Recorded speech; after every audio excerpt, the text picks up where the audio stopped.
Hey, guess who?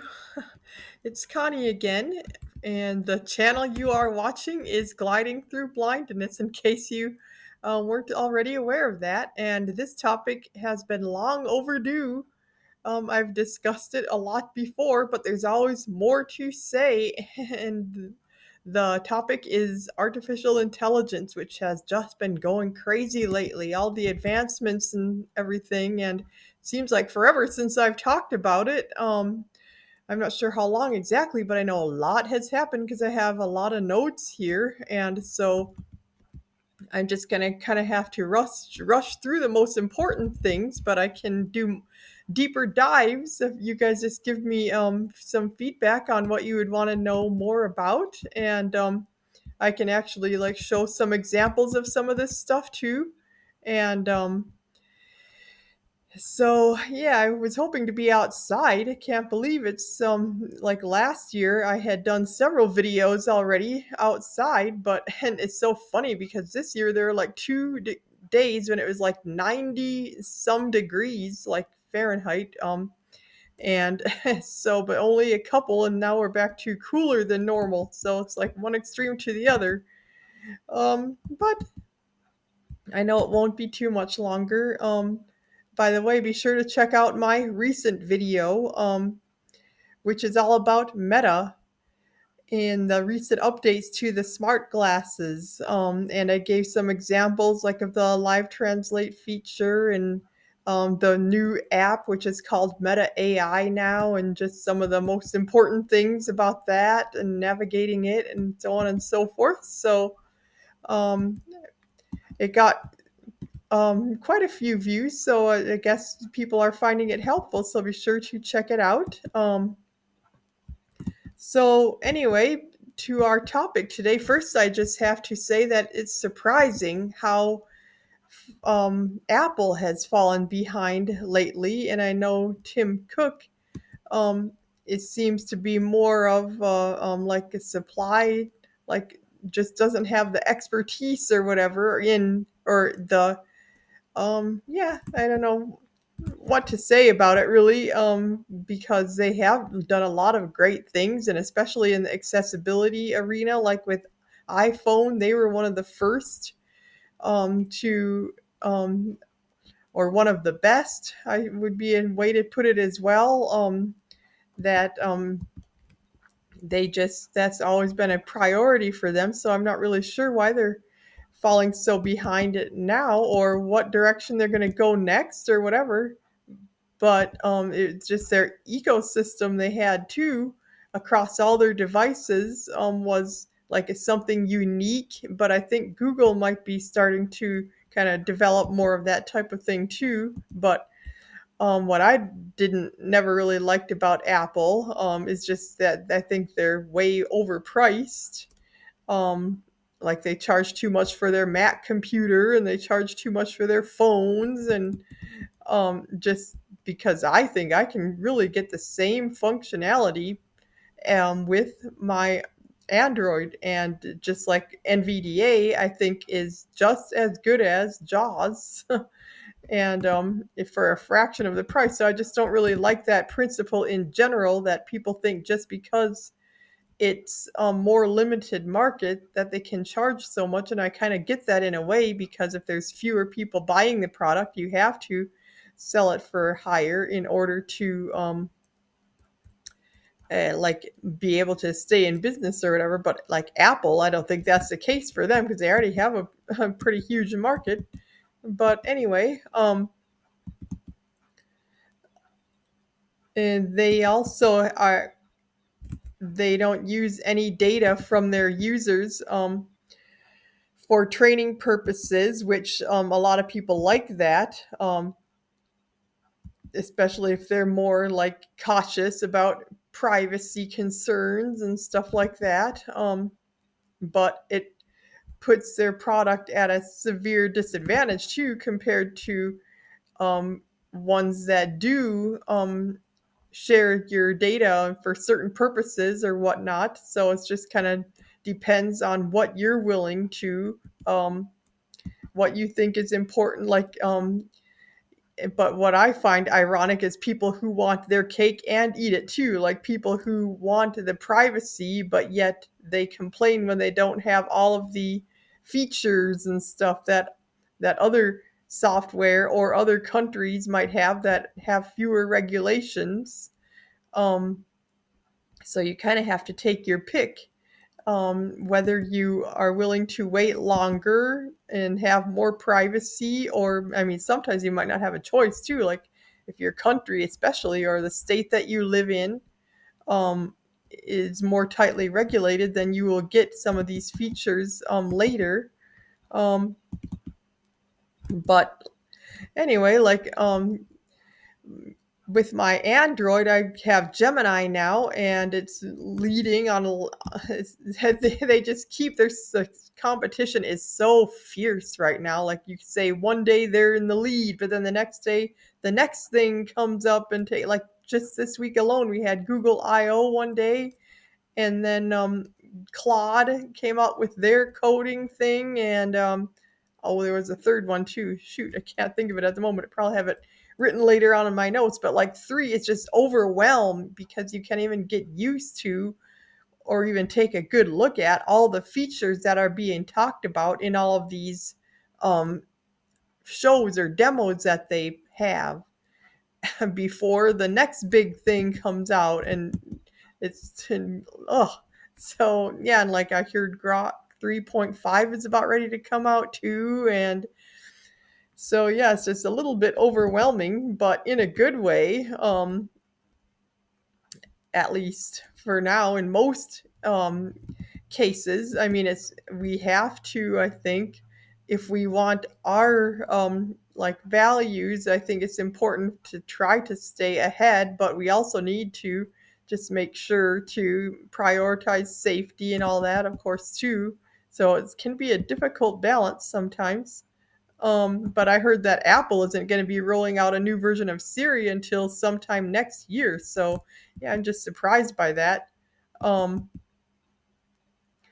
but yeah, like the Gemini, especially now you can put Gemini Live on anyone with an Android, and it's free, and you can just talk to Google without having to say, "Hey Google," every time you have a conversation. Like every time you talk back and forth, that was a little bit annoying, but it's still, I mean, you got used to it quickly. You just would say that, but now you don't even have to. You can just carry on the conversation, just like Meta now too with the glasses. You don't have to say "Hey Meta" every time. And of course, Alexa now has that too, where you can have turn on like follow up mode or whatever, and ask it a different question without always having to say that, which is cool. But it's just so neat to have it right on your phone that anytime. And of course, those of us with the glasses, if we wear them a lot, especially, are already like used to this kind of thing where you just have it at your beck and call whenever, basically, whenever you want to ask a question. And like soon, Grok will even be in the car, the Teslas, um, and you'll just be able to talk to it about anything. But that's another video. I don't want to get Tesla in with this because it's its own separate topic. But anyway, like yeah, the iPhones do have Chat GPT, but I think it's an extra step to get it up and going. And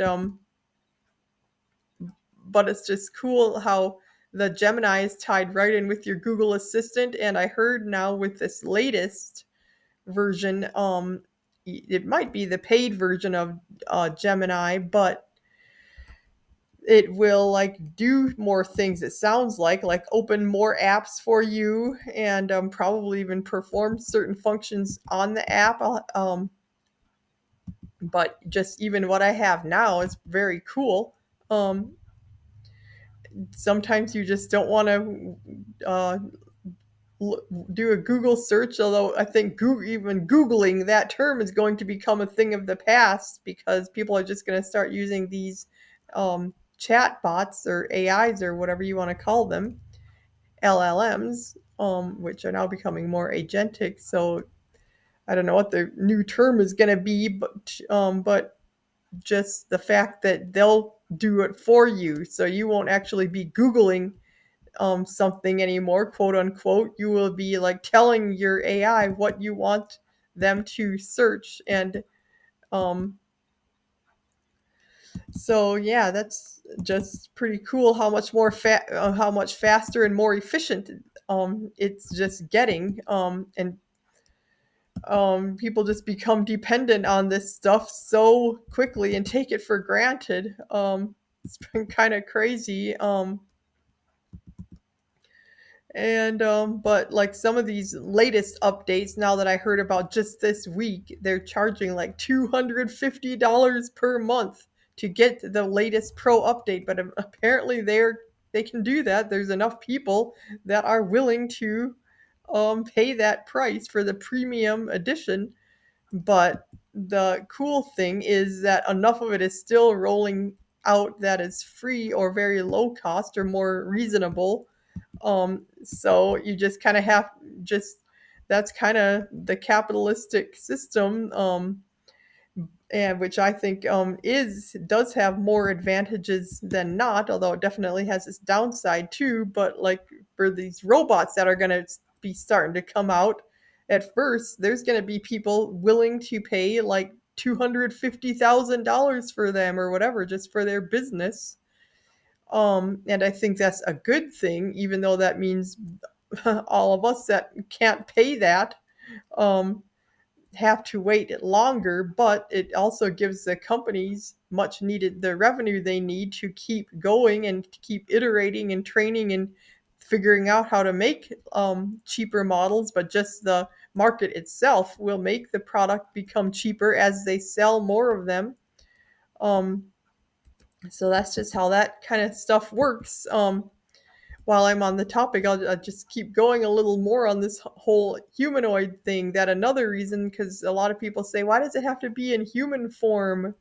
Why can't it just be whatever form is more efficient, like a third arm or whatever? And there's going to be many form factors, but I think one of the reasons they are starting with humanoid is because it's so much easier to train them. Because now they can, they're being able to watch, these robots can just watch a video and then learn from that.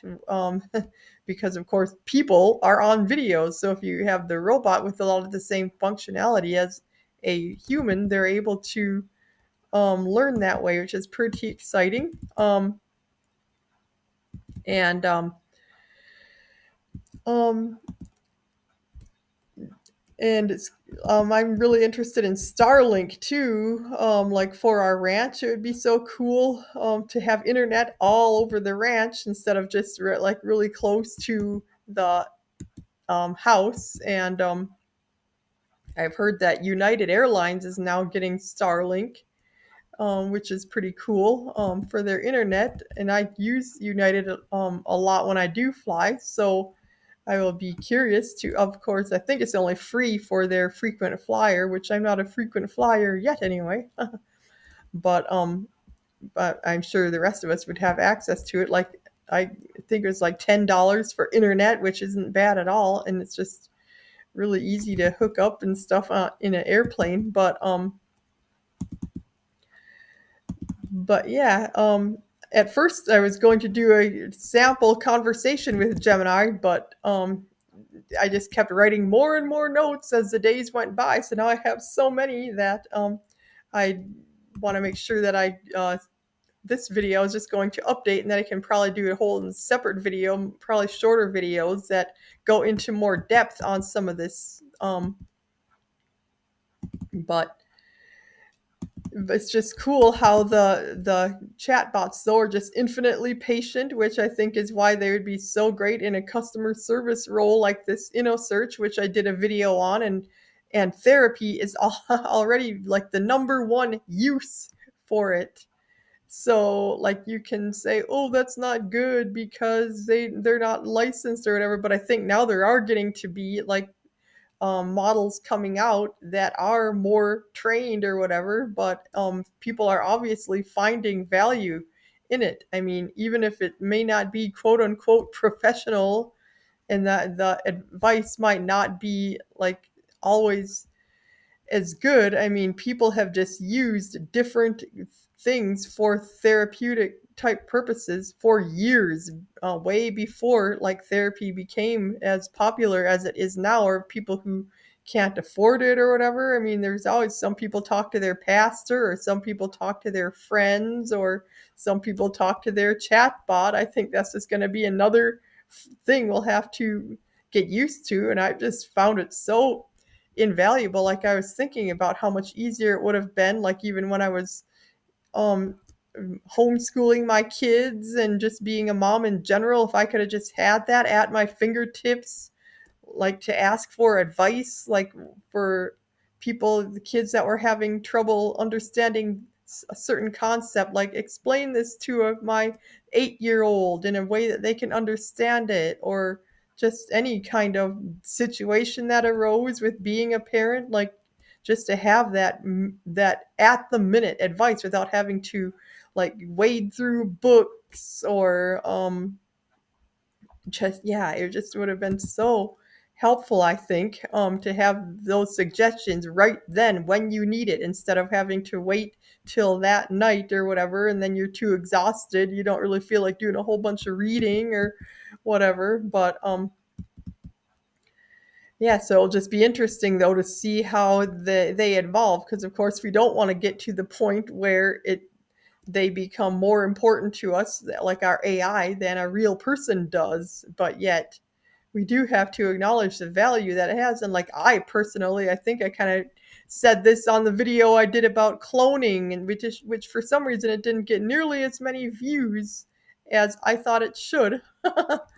So you guys can look, I did that several months ago, but just on how it's like some people think that AI is just totally gonna, like, they can put their avatars in a meeting in their place and stuff like that, and or like I don't like things like that, because I want to know if it's an AI or not, and I just feel totally differently when I know it's an AI, because I mean, it's not really real. It can express like emotions and stuff, but it doesn't actually feel empathy and or feel the emotion. So I mean, to me, that's just perfectly obvious or clear. I just know that about it, but I guess some people might be more easily fooled or whatever. And maybe someday they will become conscious, and then all bets are off. Who knows? At that point, we'll have to reassess everything, like what rights would they have or whatever. But that's still, I mean, that's not what we have today. So, um, yeah, so I get a little concerned when people, like a kid is one thing, like when they get very um sad or what, upset if like they lose a favorite toy or whatever, because it is like their companion or whatever. And but I just don't think, I mean, if, in a way, if you've told this uh AI a lot of stuff and it has memory, then you would hate to, if something happened where it lost all that, and you'd have to start all over explaining to a new thing. But other than that, I don't think you should actually like feel sorrow because it's not a real thing. But I'm kind of getting way off when I have so much here to share. But yeah, just having that context too, as these things are developing the ability to remember what you said in previous conversations if you want it to, and it can draw that into the current conversation. It's so valuable. And the agents can now work faster than humans for some things. And before, it was just remarkable that they were able to do the work at all. Um, but it's just so, I forget what the name of this program is now, but you can take a picture and the AI can figure out where you were, and anywhere in the world it can do. It's just amazing. And there's a video too that I could show about this, several videos. Um, but like if you just show an obscure menu, like at a restaurant, for example, that has very unique dishes on it, it can figure out what restaurant the menu came from, and it's just like a sleuth or a detective or something, where it uses all these processes to nail down, or like somewhere in the desert, it can tell you where, if you just take a very general picture, it can still find things that are unique enough about it and figure out where the picture came from, um, in like 3 minutes. And how it does that, it uses like several agents simultaneously, um, and and looking at the unique dishes and how many there are, and the various like watermarks or identifying features, and it just does all that so quickly by using multiple agents now, which is so cool. And it shows you each step along the way too of what it's doing to um, prove to you how it's getting its result. And then there's also an AI model that grades the research, like, because there's all these deep research models and deep thinking and stuff that was coming up, but now they're all there to cut down on the hallucinations. They are having building models that are just for the purpose of grading this research. Or you can even tell your AI model, like, make double check and make sure that what you're telling me is true or whatever. And of course, it gives you links in the resource, so you can actually go to the primary sources and check what it's telling you and stuff. But and it has all kinds of rubrics it uses to grade how well its responses are. Um, and now there's AlphaEvolve, which is how these models are now improving and getting better without any prior data. You just put in a prompt and it figures out how to solve it and test the results. And I have could go into more depth on this too, but it's pretty wild how um, how it can just learn now without any prior training. Or and Sam Altman predicted that it would be next year before we reached this kind of breakthrough, but it's already here. And then there's Codex now that OpenAI came out with, where you no longer um, need developers, or at least the developers are getting promoted, um, where anybody can do this, what's called like vibe coding, and it's just getting better and better. Um,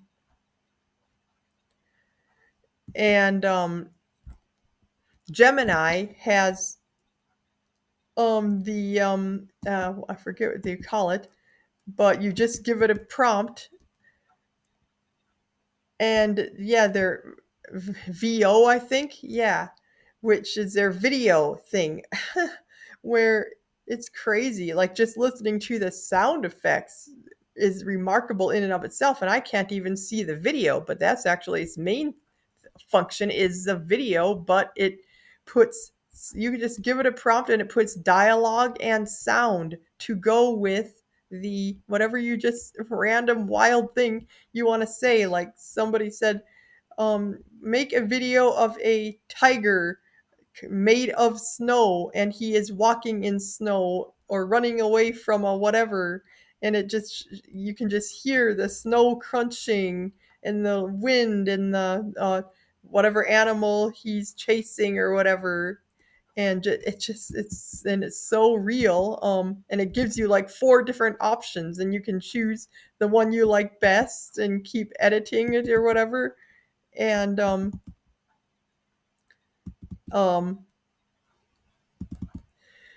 so yeah, it's pretty wild. And so stay tuned for more on all of this, because there definitely is more to say. And I guess I will just say a little bit here about the Tesla, but I do want to do a whole another video on the investment aspect too, but I'm not going to mix that in with this. But this would really be a good time to uh, really think about investing, because before things get really wild.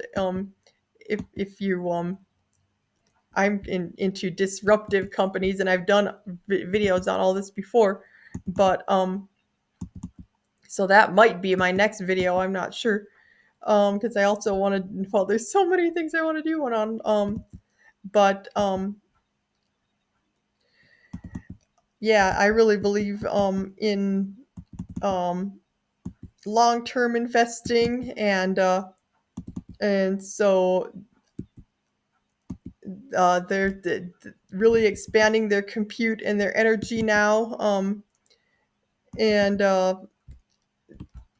like the robots, the Tesla bot now has videos of it dancing, and it's not the dancing itself. Like, 'cause people say, well, Boston Dynamics has been able to do this, but just the different ways that it can move is so like fluid and just getting smoother. And like I said, there's another video of it doing various tasks around the home, like taking out the trash or stirring a pot, or um, uh, I forget what all else, but they kind of have to be careful how much they show too, because they don't want to show their competition too much. But it's just getting pretty wild now how they're able to do, like right now it's first person view, but eventually they'll be able to show this third person views, like from any old YouTube video or whatever, on how to do a certain thing. Like you can just, how we look up videos and like for your garage, things in your car that are break, how to fix them, or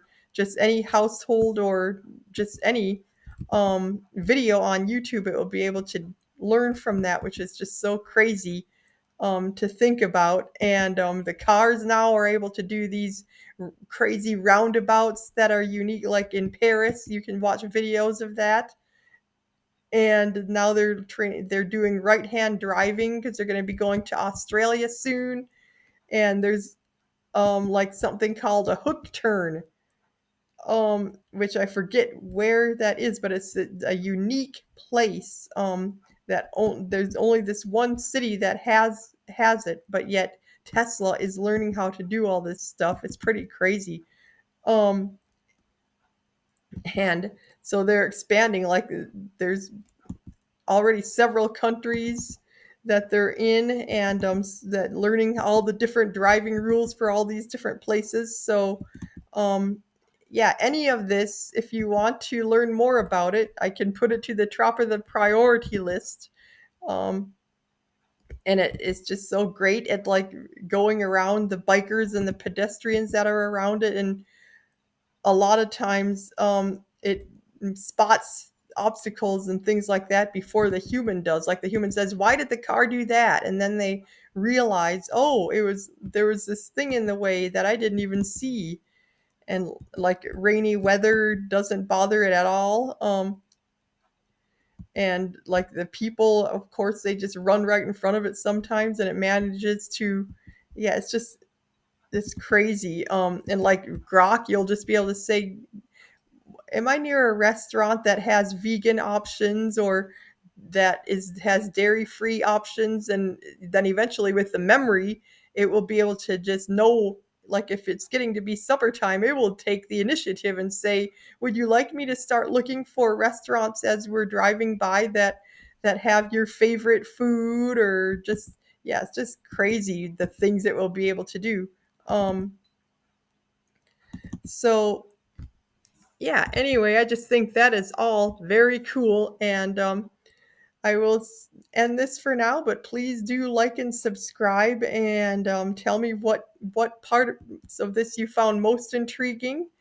Um, and I really do love any feedback that I get. And with that, I will say bye until next time.